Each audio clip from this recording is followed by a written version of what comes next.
구글과 같이 글로벌 인재들이 모인 곳에서는 사람들이 어떻게 빠르게 성장할까요? 구글 비즈니스 솔루션 매니저인 조용민 씨는 빠르게 성장하기 위해 특히 를 중요하게 강조합니다. 대책남. 빠른 성장을 위해 가장 중요한 것은 당당하게 훔치기입니다. 훔치기라니 많이 당황하셨죠? 하지만 이는 구글에서도 자주 쓰이는 문장이에요. Steal with pride. 영어 표현을 직역하자면 자부심을 갖고 훔쳐라인데 다른 사람의 기술이나 노하우를 배우고 벤치마킹하는데 적극적이어야 한다는 뜻이에요. 결국 가장 좋은 교재는 사람이라는 건데요. 자신의 성장에 도움이 되는 재료, 즉 지금 하는 일을 더 잘하기 위해 필요한 것이 있을 때 다른 사람에게 도움 요청하기를 부끄러워하지 말아야 해요. 나이나 경력은 문제가 되지 않습니다. 선배 역시 후배 팀원에게 배울 수 있어요. 나보다 경험이 부족하고 나이도 어린데 이런 걸 물어보면 너무 창피하지 않을까 하는 생각을 넘어서야 합니다. 개인마다 경험해 본 것이 다르고 똑같은 경험을 했더라도 얻은 인사이트가 다르니까요. 내가 알지 못한 것을 다른 사람이 알 수 있는 상황은 너무도 당연합니다. 오히려 물어보지 않아서 정작 보탬이 될 수 있는 정보를 놓치는 상황이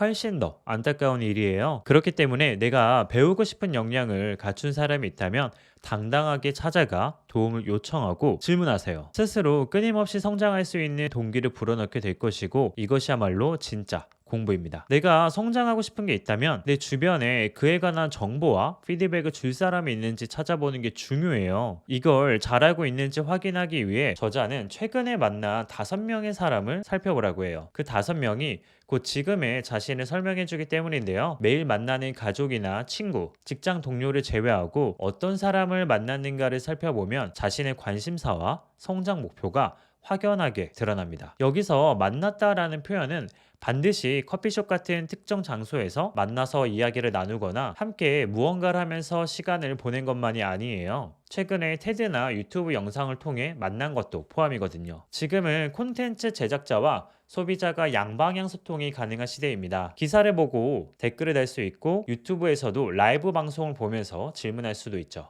이런 시대에 직접 사람을 만나야만 멘토링이 이루어지는 것은 아니에요. 멘토의 동영상 강의를 찾아보고 그 아래에 댓글로 질문해 볼 수도 있죠. 멘토가 출연한 TV 프로그램이나 책을 보고 궁금한 점을 메일로 질문할 수도 있어요. 온라인에서도 다양한 상호작용이 가능한데 오프라인이라는 제약에 갇혀 있을 이유가 절대 없습니다. 그렇기 때문에 얼굴 한번 본 적 없는 분도 멘토로 삼고 배울 점을 찾아서 공부할 수 있는 거예요. 저자는 삶을 변화시키고 성장을 꿈꾸는 사람에게 가장 좋은 교재는 사람이라고 믿습니다. 우리는 주변 환경에 지대한 영향을 받으며 살아가는데 그 중에서도 가장 크고 직접적인 영향을 주고받는 것이 사람이에요. 그래서 저자는 나에게 지금 필요한 역량들이 무엇인지 고민하고 각각의 역량과 관련된 분야에서 멘토들을 찾아보고 그 멘토들을 닮으려고 노력하고 공부해야 한다고 합니다. 그러면 자신에게 필요한 멘토는 어떻게 찾아야 할까요? 멘토를 찾기 전에 먼저 자신에게 필요한 역량이 무엇인지부터 파악해야 하는데요. 지금 필수적으로 배워야 하는 영역은 무엇인지, 지금 하는 일과 연관되어 개선해야 하는 점은 무엇인지, 괄목할 만한 성장을 위해 어디에 집중해야 하는지 등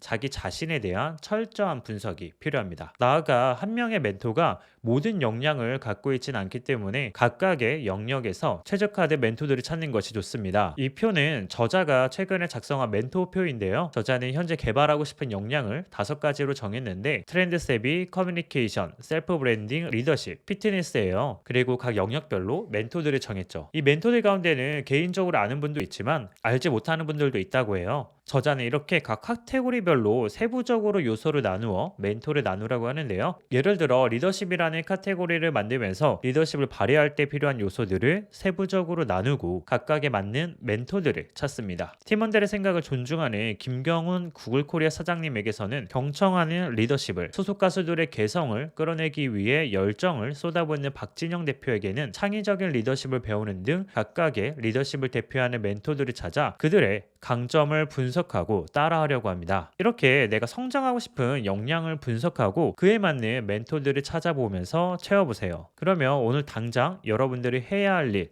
질문해야 할 내용이 더 선명해질 겁니다.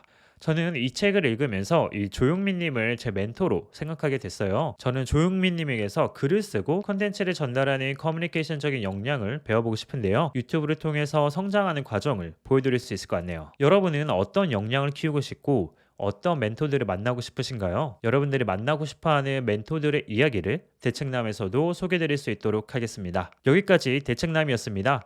오늘 내용이 의미 있었다면 구독과 좋아요, 알람 설정까지 부탁드릴게요. 그럼 안녕!